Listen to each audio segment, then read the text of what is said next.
Field हम लोगों ने डिस्कस करना है कि इलेक्ट्रिक फील्ड से क्या मुराद ली जाती है। इसको पहले हम लोग समझेंगे और उसके बाद डिफाइन करेंगे। ठीक है, कोलब का जो लॉ आप लोगों ने पढ़ा है बेटा, कोलब का लॉ, उसमें आप लोगों ने यही पढ़ा है कि जब दो चार्जेस जो हैं, चाहे वो मुखालिफ चार्ज रखते हैं या एक जैसे रखते हैं, वो एक दूसरे के करीब आते हैं तो उन पर अट्रैक्शन या रिपल्शन की फोर्स लगती है। ठीक है, ये आप लोग कोलब के लॉ में पढ़ चुके हैं।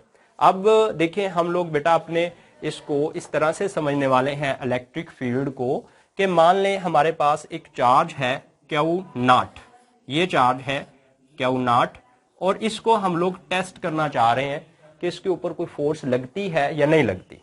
ठीक है, तो इस बात को टेस्ट करने के लिए हम लोग क्या करेंगे कि हमारे पास ये एक चार्ज है क्यू, यहां पे इसको मैं क्यू का नाम दे रहा हूं।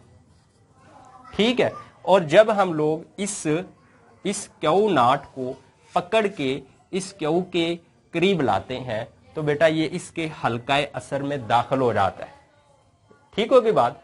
और अगर तो ये भी क्यू नॉट पर भी जमा का चार्ज हुआ तो क्यू नॉट तो बोलेगा कि मुझको क्यू के करीब ना लेके जाए, ये मारेगा। ठीक है, यानी इसका मतलब ये है कि अगर ये भी जमा का है और ये भी जमा का है तो इसने दफा करना है इसको। ठीक है, तो इसके करीब ले जाने की कोशिश करोगे तो ये इसको परे धकेलेगा। अगर ये नफी का हुआ तो फिर तो ये दौड़ा जाएगा, फिर इन दोनों ने चिपक जाना है। ठीक है, लेकिन यहां पे बेटा हमने बात क्या करनी है, हमने बात ये करनी है कि जैसे ही क्यू नॉट को क्यू के करीब हम लोग करते हैं, ठीक है, तो क्यू नॉट के ऊपर एक फोर्स लगती है। अब ये फोर्स जो है अगर तो मुखालिफ चार्जेस हैं तो अट्रैक्शन की होगी, और अगर एक जैसे चार्जेस हैं तो फिर रिपल्सिव होगी, यानी दफा की फोर्स होगी। बात समझ आ गई। तो बेटा जैसे जैसे हम लोग इस क्यू नॉट चार्ज को इस क्यू के करीब लेकर जाएंगे, यानी करीब लेकर जाएंगे, इसको यहां से पकड़ के ऐसे करीब लेकर जाते जाएंगे, तो फोर्स जो है ये क्यू जो इस पे लगाएगा वो बढ़ती जाएगी, क्योंकि ये इसके हल्काए असर में क्यू के करीब होता जा रहा है और फासला कम हो रहा है। अगर इसको हम लोग दूर लेकर जाएंगे, यहां से दूर लेकर जाएंगे, तो फासला बढ़ने की वजह से बेटा एक पॉइंट ऐसा आएगा कि ये क्यू नॉट जो है ये क्यू के हल्काए असर से बाहर निकल जाएगा। ठीक है, अब बेटा क्यू जो है उसके गिर्द वो वाला हल्काए असर जिसमें अगर कोई चार्ज दाखिल हो जाए और क्यू उसके ऊपर फोर्स लगाए, जिस तरह से देखें यहां पे ये क्यू जो है बेटा, इस क्यू नॉट जो है ये क्यू नॉट इस क्यू के हल्काए असर में दाखिल हो गया। अब देखें अगर तो ये मुखालिफ चार्ज है तो ये इसको खींचने के लिए फोर्स लगाएगा, यानी ये इसको अपनी तरफ खींचेगा। ठीक होगी बात। अब वो वाला हल्काए असर जिसमें क्यू जो है क्यू नॉट पर फोर्स लगाता है, उस हल्के को बोलते हैं इलेक्ट्रिक फील्ड। यानी ये जो है ये चार्ज के गिर्द जो ये हल्का बन गया है, जहां पे अगर कोई चार्ज आता है और क्यू उस पर फोर्स लगाता है, उस हल्के को क्या बोलते हैं, इलेक्ट्रिक फील्ड। ठीक होगी बात।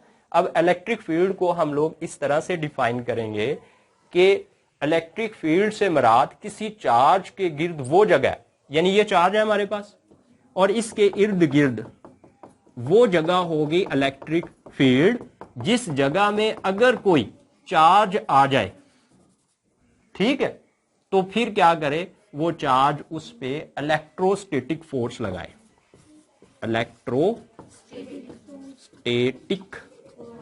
फोर्स लगाए। ठीक होगी बात। तो उस जगह को फिर क्या बोलेंगे, इलेक्ट्रिक फील्ड। समझ चुके हो आप लोग इलेक्ट्रिक फील्ड, तो लिख लोगे एग्जाम में। अगर ये क्वेश्चन आता है 2 नंबर का, फिर तो आप लोग यही लिखोगे कि किसी चार्ज के गिर्द वो जगह जहां पर वो चार्ज किसी दूसरे चार्ज पर कोई फोर्स लगाता है, यानी इलेक्ट्रोस्टैटिक फोर्स लगाता है, तो उस जगह को क्या बोलते हैं, इलेक्ट्रिक फील्ड बोलते हैं।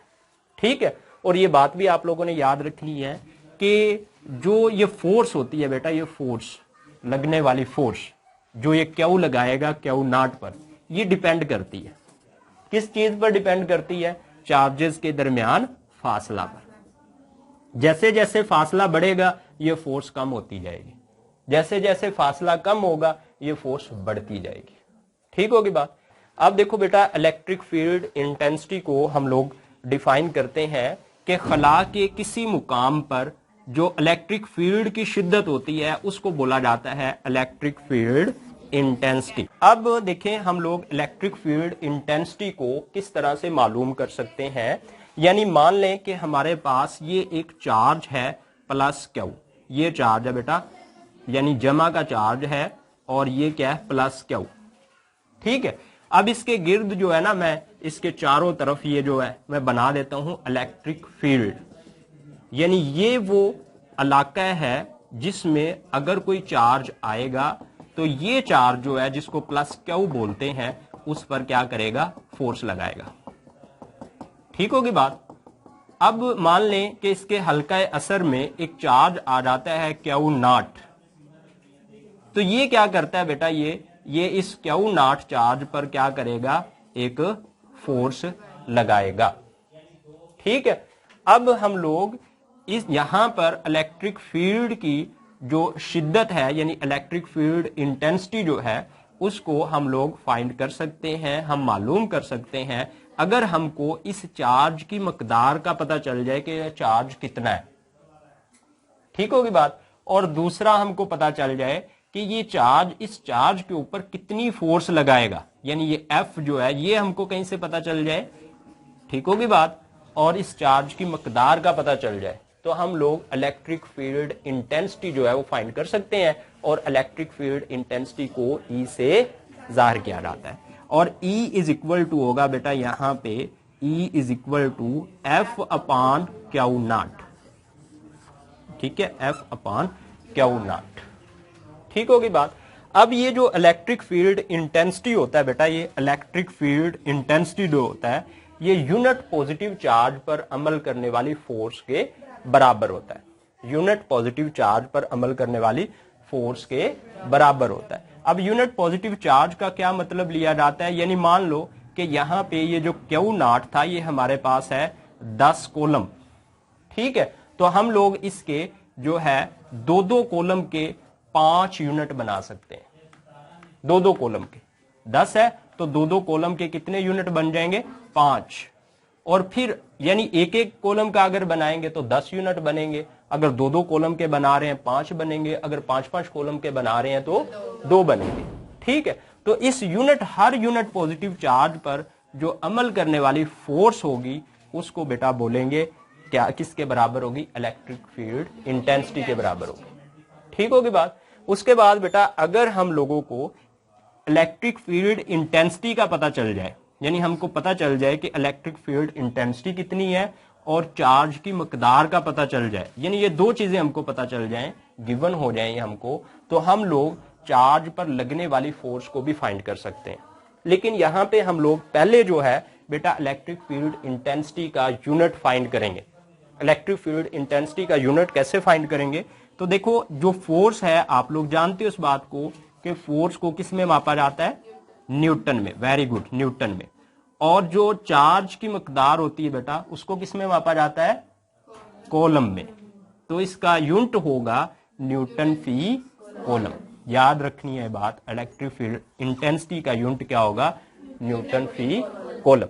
अगर हमको इलेक्ट्रिक फील्ड इंटेंसिटी का पता चल जाए और चार्ज की मकदार का पता चल जाए तो हम लोग यूनिट पॉजिटिव चार्ज पर अमल करने वाली फोर्स फाइंड कर सकते हैं। कैसे फाइंड करेंगे, ये क्यू नॉट जो है देखें डिवाइड हो रहा है, दूसरी तरफ जाएगा मल्टीप्लाई, और यहां पे फोर्स हो जाएगी F is equal to electric field intensity into q naught. ठीक होगी बात। तो इससे हम लोग फोर्स जो है वो फाइंड कर सकते हैं जो कि यूनिट पॉजिटिव चार्ज पर अमल करती है।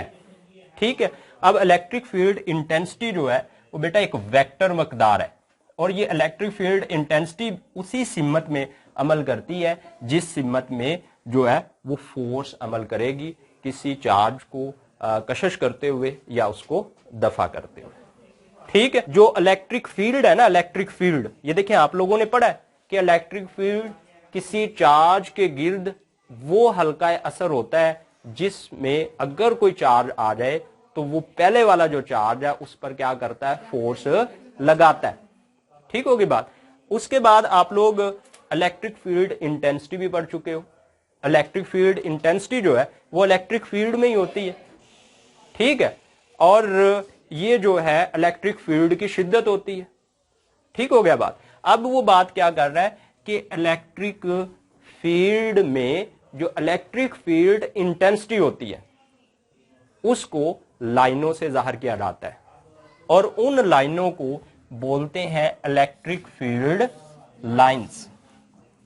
ठीक है। अब यहां पे बेटा मैं एक चार्ज बनाने वाला हूं, ये देखें ये चार्ज है, ये कौन सा चार्ज है बेटा, जमा का, ठीक है, पॉजिटिव चार्ज है। ठीक होगी बात। अब इसकी जो इलेक्ट्रिक फील्ड है यानी इसका जो हल्का असर है उसमें बेटा मैं यहां पे ड्रा करूंगा उसकी जो है इलेक्ट्रिक फील्ड इंटेंसिटी। अब उस इलेक्ट्रिक फील्ड इंटेंसिटी को मैं लाइनों से जाहिर करूंगा, यानी इसकी इलेक्ट्रिक फील्ड इंटेंसिटी ऐसे होगी, ये लाइन, ये लाइन, ये लाइन, ये लाइन,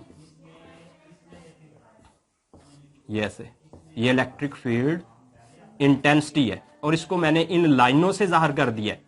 और ये जो लाइनें होंगी बेटा ये याद रखनी है आप लोगों ने, ये लाइनें जो है इलेक्ट्रिक फील्ड लाइंस कहलाएंगी। और ये भी एक बात याद रख लेनी है, इतनी ज्यादा बातें आपने याद रख ली हैं तो एक ये भी याद रख लें कि जब पॉजिटिव चार्ज होता है, पॉजिटिव चार्ज, उससे जो इलेक्ट्रिक फील्ड लाइंस निकलती हैं उनकी सिमत बेटा बाहर की तरफ होती है। याद रखनी है बात, ये एमसीक्यूज अक्सर पेपर में आता है, बहुत इंपॉर्टेंट है। यहाँ पे जितनी भी मैंने इलेक्ट्रिक फील्ड लाइंस बनाई हैं उन सभी की सिमत किस तरफ है, बाहर की तरफ। ठीक होगी बात। अब यहाँ पे मैं एक और चार्ज बनाऊंगा और वो है यहाँ पे नेगेटिव, और इसके गिर्द भी जो इलेक्ट्रिक फील्ड इंटेंसिटी होगी उसको मैं लाइनों से जाहिर कर दूंगा। ठीक है। लेकिन बात याद रखनी है ये कि नेगेटिव चार्ज से जो इलेक्ट्रिक लाइन ऑफ फोर्सेस निकलती हैं उनकी सिमत अंदर की तरफ होती है। ठीक होगी बात, अंदर की तरफ। बात समझ आ गई। तो आज हमने इतना ही बेटा डिस्कस करना था। तो नेक्स्ट हम लोग डिस्कस करने वाले हैं इलेक्ट्रोस्टैटिक पोटेंशियल। ठीक है, इलेक्ट्रोस्टैटिक पोटेंशियल आपके स्मार्ट सिलेबस में है ना, इंपॉर्टेंट टॉपिक है बेटा, ये 4 नंबर का अक्सर पेपर में क्वेश्चन आता है और ये हम लोग कल डिस्कस कर लेंगे।